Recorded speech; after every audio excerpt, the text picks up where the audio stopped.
Hey guys, what's going on?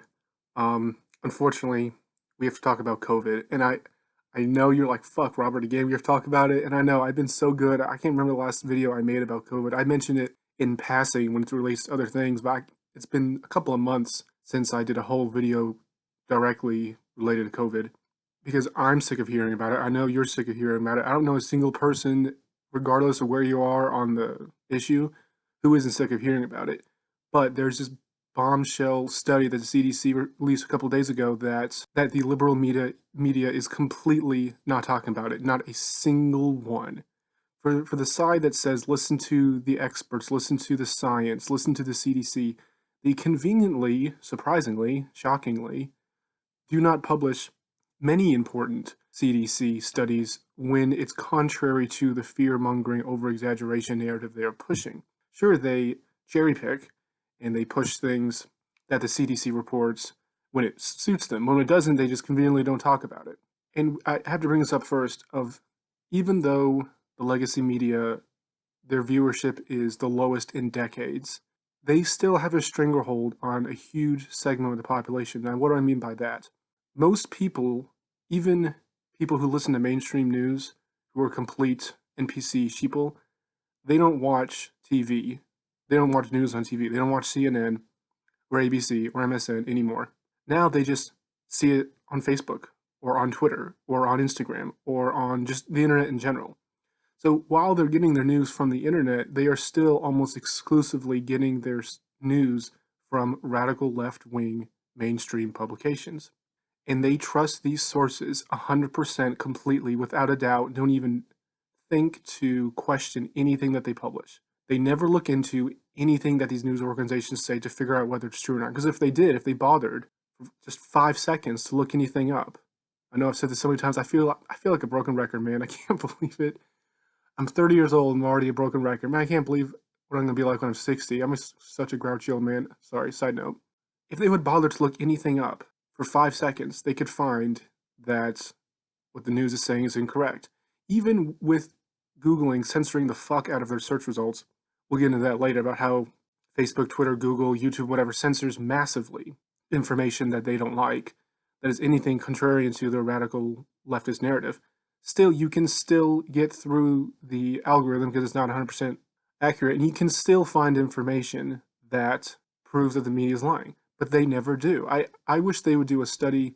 It's like, do you ever like look up studies about issues that you're interested in? Like, do you ever like look up scholarly articles, or do you ever like you see on Facebook that some study says that COVID's blah blah? Do you ever like look into the group who did it, or like look into backstories, or like look at the actual parameters of the study to figure out what's going on? Do you ever do that? I think the vast majority of people never, literally never do that. Now it's part of the fact that everyone's so busy nowadays, but still, if you can find the time to shitpost on Facebook for hours or watch TV for hours, then you can find time to educate yourself. I know it's such a cliche to say, and I freaking hate saying it, but how is it that you have time to watch 10,000 movies, but you don't have just a couple minutes to look stuff up to see whether your opinion is correct or not? See, it's okay. I'm not saying you have to do that. I'm not saying that you have to do research and look stuff up in order to, like, you have to do that. I don't care what you do. I'm a libertarian. As long as you don't bother me, I don't care. But the thing is, when you have such a strong, vocal, shrill opinion about something, then you should look it up to see whether you're right or not, instead of just blindly believing Anderson Cooper on CNN and just never looking things up. That's what annoys me. You can be ignorant, say, yep, I'm ignorant. I don't know what's going on. I don't care. It's none of my business. And like, cool, that's fine. That is your choice as an American adult. But when you are clamoring down, yelling, shrieking on Facebook about how the government should restrict my rights, and your rights too, but you don't care, then that's when there's a problem about your ignorance. Your ignorance doesn't bother me when you just mind your own business, but when you are bleeding your stupid, retarded opinion that would harm me and my rights, then that's when I have a problem. That's when I'm like, why don't you just look something up for 5 bloody minutes? Even with the algorithm being so censorship as it is, you can still find things. So back to the main topic. That was quite a tangent. I'm sorry. There is everything. That's just how my videos are. I always try to be like, oh yeah, I'm just gonna make a 5 minute video about something really strict and to the point, and that'd be done. It's like, no, that never happens. It just never happens. I don't write a script. In case you guys are wondering, it's if I had a script, then of course I would stay to it. But There's no script, it's just me talking. So the bombshell CDC report is that people who wear masks all the time are 18 times more likely to catch the coronavirus than people who never wear their mask. Now, I have been saying for months that cloth masks specifically spread COVID more than if you didn't wear anything. And people call me a conspiracy theorist. They call me a loony. You should belong in a loony bin for saying something like that. But I'm like, guys, in the beginning of this pandemic, the CDC said that cloth masks don't do anything. It's only the high-end medical masks that even have a chance of doing something, and that's only if you switch it out every time you go to a different place. They said that back in March. It's not a conspiracy theory. I'm not going to the deep dark web to find this out. It's all plain open for you to see, but no one cares. They care about what their governors say. And when their governors say you have to wear face masks, they don't think to themselves like, well, the CDC said that cloth masks don't work. In fact, they said that COVID sticks to surfaces for hours. So if you have COVID and then you breathe and it's on your mask and then you're like touching your mask when you're in your store and then you pick something up and then put it back, or someone didn't sanitize the exact card, like a surface that can carry COVID right next to your nose and mouth. How can you not see that that spreads it more than if there was nothing there? I mean, come on, this is not rocket science. Nope, people are like, nope, that's a conspiracy theory, even though on I would bet you money, any cloth mask you buy, it says right there on the packaging that it does not stop viruses. It is not a medical mask. Then why the fuck are all these governors, these radical liberal governors saying that cloth masks are acceptable to wear in their mask mandate? Why? That is not the science. That is making things worse. They constantly say, listen to the science, listen to the science. Well, the science says to not wear cloth masks. The medical mask, I guess, would be a different argument that I don't want to go into right now, but maybe that would be a compromise. If you bought me all these fucking masks, these medical ones, yep, you can switch it out every single time you go to a different store, then that would be a more reasonable conversation. But to say to wear a cloth mask when there's evidence that it spreads it more, and you know how I know that? Well, not only because of this study, I knew this months ago, because look at the states that have the hardest the hardest hit, that have the highest death per 1,000. Almost all of them, without exception, have strict mask mandates. And the ones with the lowest deaths per 1,000 have little to no mask mandates. Now, that is not a coincidence. There is no freaking way you can look at that and say, here's a clown world we live in. Cloth masks spread stuff more. You're 18 more times likely to catch it. And the states have the strict mask mandates have the highest death percentage. That is not a coincidence. The government did that on purpose to make the situation worse than what it would have been if they didn't do that, so they can justify their draconian lockdowns. Like, come on, how can you not see that? And that's the science. Like, oh, that's fake news. That's you're spreading misinformation. Well, I got it from the CDC. You told me to trust the CDC. You told me to listen to the experts. Well, that's what I'm doing. Oh, but it's contrary to your radical liberal viewpoint. Well, sorry. That's what happens when you listen to the science. Now they will retort with, oh, the mask don't protect you, it protects other people. So that's why people who wear masks are more likely to catch it. And like, listen to what you just said. If that was the case, then wouldn't the stats be pretty much the same? If the mask didn't affect how you caught it, then whether you wore it or not really pretty much wouldn't matter. It would matter depending on your location, but this was nationwide. If you're in New York City, for example, you're more likely to catch it than if you're in rural Alabama. It doesn't matter whether you wear a mask or not. You are more likely to catch it in New York City, for example. But that's not the case, is it? The cloth mask was the only, not the cloth mask, just mask in general. The study wasn't even about cloth masks. I know they're the main culprit, because most people I see wear a cloth mask, but if that was the case, then it'd be pretty much even across the spectrum, but it's not. It's 18 times more likely. So something about those masks make you more susceptible to it. Could it be that it's just an open source for COVID to just sit there for hours and hours while you walk around spreading it? Yeah, that's just a radical conspiracy theory. So from the very beginning, and I know this become as a bombshell to people who don't trust the government and the media, but every single thing they have said about this has been incorrect, has been a lie. Why should I believe you? Everything you ever told me was a lie. They said that masks work. They don't. In fact, they make it worse. They said that strict lockdowns for seemingly an eternity, because they have no end in sight, is the way to go. Well, the World Health Organization published another thing a couple days ago saying that strict, long lockdowns have worse effects on the nation than no lockdown or a short, strict lockdown. We've been going at this coming up about basically 7 months. And you're like, well, it's not a strict lockdown now. It was like in March and April, but it's not now. No, if restaurants are still capped at 50% capacity, if we can't go to live sporting events, if we can't have music concerts, we have to wear a mask every bloody fucking place we go to, if lots of schools are closed, whatever, that's still a strict lockdown. No, it is not the strictest, but that is still strict as fuck. Can you imagine in 2019? Let's just hypothetically say the lockdowns we have in October now are the worst it got. Still explaining that to someone in 2019, saying this is completely normal, it's been going on for quite some time, is still extremely, extremely radical. Even the numbers themselves, they have said, has been a lie. We're at 200,000 something. That's just the antibodies, which is always tens of thousands more than the actual death count. But the actual death count itself is also overinflated because we have had dozens and dozens of examples that we just happen to find of hospitals and government agencies and whatever over exaggerating the number. I it's like literally dozens and dozens. It's hundreds and thousands of cases. Like one case in a hospital in Florida, that's hundreds and hundreds of numbers that are inflated. And that's just one case. Like, well, that's just one case. Yeah, but that's 850 or whatever it is. I'll put it up on the screen. And that's just the ones we find. Do you expect me to believe that every single example of fraud we have found that happens to be the only ones that existed? Oh, we found every single one, so everything else is fine. These ones are off, but every single other number is correct. Are you freaking kidding me? Are you that naive? No, this has been a systematic across the nation, people lying and inflating the numbers to make it worse than what it actually is. The media has also done this with their extreme hyper fear-mongering.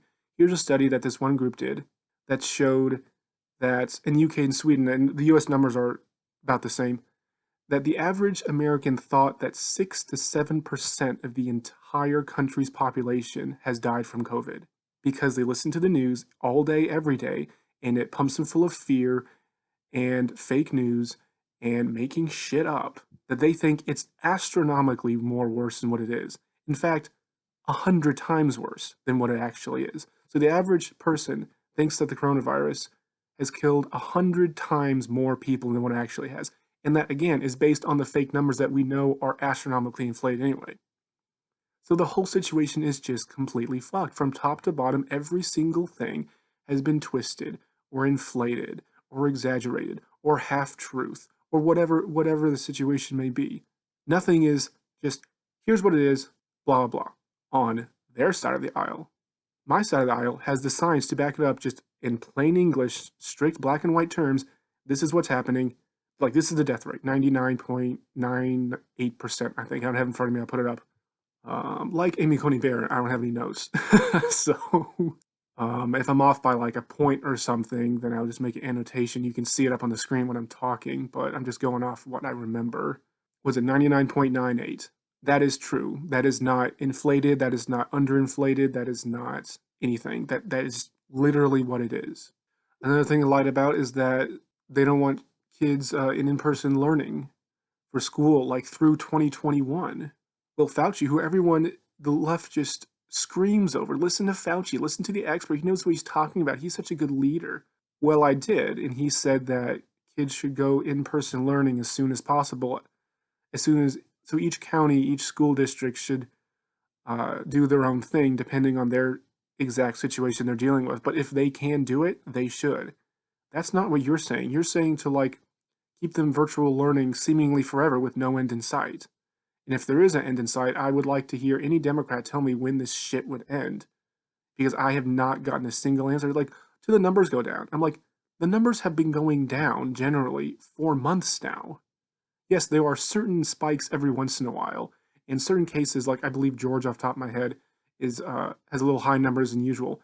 But generally speaking, nationwide, the numbers are going down. For most states, it is generally going down. There may be a couple of days where it upticks a bit, but then it goes back down. Hospitalizations are at an all-time low. Hospitalizations hospitals being overwhelmed is at a all-time fucking low. Everything is getting better, and yet still, you're like, nope, no end in sight until the numbers go lower. Like, well, how much lower do you want them? I heard on the radio, until health metrics are applicable. What the fucking hell does that mean? Until you personally, emotionally just think it's okay to do it. There's no standard, there's no metric, there's no objective goal to reach. Like, no, it's just whether you feel like it. Well, conveniently, Democrats will not feel to do anything until conveniently after the election. Remember when they told us back 10,000 years ago in March of 2020 that it was going to be a 2-week lockdown to slow the spread so the hospitals wouldn't get overwhelmed? Well, we're 7 months in. Hospitalizations are at all-time low. Hospitals being overwhelmed are at an all-time low. The overwhelming vast majority of hospitals are not overwhelmed. There are a few, like I heard of like a couple in Georgia, that are. So that is true, and that's important to point out. Hashtag, not all the hospitals are doing okay. But the overwhelmingly 90+% of them are not being overwhelmed. So that's the whole point of why we're doing this, is to slow the spread so they're not overwhelmed. So can't we open back up? Why can't we go to the next phase? Why can't we open up? We've been in phase, I forget what even phase we're in right now, Virginia. I think it's 3 out of, apparently there's 6, which is amazing. We've been in phase 3 since July. It's fucking October. That was 3 fucking months ago. In every single metric you can find, the numbers are going down, and still nothing. No going to phase 4 at all. How low do you want this to fucking be? Do you want it to be non-existent? Do you want it to be wait till there's a vaccine? That's rich. I can't believe being so fucking dumb enough to trust the US government to give me an experimental vaccine because it's not been tested. They're just fucking making it. If you're the first person to take it, it has not been tested. You have no idea the side effects. And you know when you take it, you have to sign a waiver saying no matter what happens, but even if I flat out fucking die, there's nothing my family can do about it, and the government is free of all responsibility. You have to sign that waiver every single time you take a vaccine ever. And you trust the US government to give you that. The ones you are claiming to be Nazi white supremacists. Okay. Leftist. Trump is literally Hitler. Also leftist. Oh, I can't wait for the government who's run by Trump to give me a vaccine. That's the most amazing thing I've ever heard of. It is so. I think I went over this before. I can't believe being so dumb as to trust the government with all this crap. But I know why they do. Because they get, again, like I mentioned previously, they get their news exclusively from radical left-wing, pro-big government sources. They hear no opposing viewpoints. And when they do, they have been brainwashed into to vilify that viewpoint as being racist or sexist or homophobic or anti-American or you want grandma to die or you don't care if people die, like whatever. In their mind, there is no such thing as just the other side of the issue or another way to do it or an alternate path to deal with this issue. No, it's my way, which it's not my way. It's the one that's been put into my head by the media that's shoving crap in my brain 24/7 because people are constantly on Facebook, people are constantly on Twitter, Instagram, whatever fucking social media you use nowadays. Most people aren't on Facebook anymore. Apparently I'm an old person again. Most people my age aren't on Facebook anymore. They're on like not even Twitter. They're on like Instagram and like fuck, I don't even know anymore because they make up platforms so quickly I can't keep up. So yeah, that's why I'm old. But it's not primarily on Facebook anymore. And so they're on all the time. Like when they're driving because they're retarded, or when they're at work because they're not working, or whatever. They're on all day, every day, and they're just bombarded with all this crap, subconsciously making them think this way. And then when someone has an alternate viewpoint, they think, oh, those are those white supremacist Nazis that the media warned me about. Like I remember this one time, I told this radical liberal feminist that masks don't work and they spread around more than if you don't wear one. And she like shrieked at me and then like you radical right wing libertarian troll. I'm thinking to myself, well, libertarians aren't right wing, but that's okay. And I'm like, why am I a troll? And she's like, you're just saying that to like rile people up. I'm like, I'm actually not. That's actually my viewpoint. I actually believe in it, and the CDC backs me up. And then she's like, "Oh, get out of here with your hateful rhetoric." I'm like, "So the CDC saying something is hateful rhetoric?" Like, it's just so fucking. I wish I had a screenshots for that because that was so fucking funny. I was like crying, laughing. It's like, "Don't ever comment on my page again." I'm like, "Okay." But I guess so. That's it. That's all I have to say. Oh no, I have a lot more to say, but I'm gonna end it there. But that was my whole point. Is that from start to finish, from March till now, even before March, but the whole let's say February. From February to now, from every single metric, from every single stat, from every single study, from every single thing that the media and the government has published about about COVID has been a lie. Nothing they say is true. There isn't an ounce to truth to anything they say. It's not just, oh, they just have a different opinion than you, Robert. No, they're making up shit. And if you make up shit for no reason because you're like insane, you're making up stories that there's chickens in the backyard, then I don't care. When you make up stories and make up stats and make up all this crap to justify taking away my rights, oh, and crashing the fucking economy, by the way, like, I know the right to a strong economy is not a constitutional right. The fact that we had such a strong economy and you just blowed its leg off with a shotgun for no reason because you made crap up, furthering damning, millions of people's economic futures, which we have already been struggling for quite some time because, heck, I just turned 18 whenever the economy crashed in 2008. So that was a great time to be a young adult, with little to no experience. That was fucking awesome, by the way. So we're just now getting out of that with the Trump economy and then you go crash it again. So I'm 30 and I've already dealt with two major economic crises that like rival the Great Depression. And I'm not even 31 yet. Like, come the fuck on, give me a fucking break so I can build wealth, like, I don't know, like have any sort of economic stability. Like, yeah, I'm doing better than I was before, but like I could be doing so much better if you didn't stop tanking the economy on average every 12 fucking years. So that's about it, folks.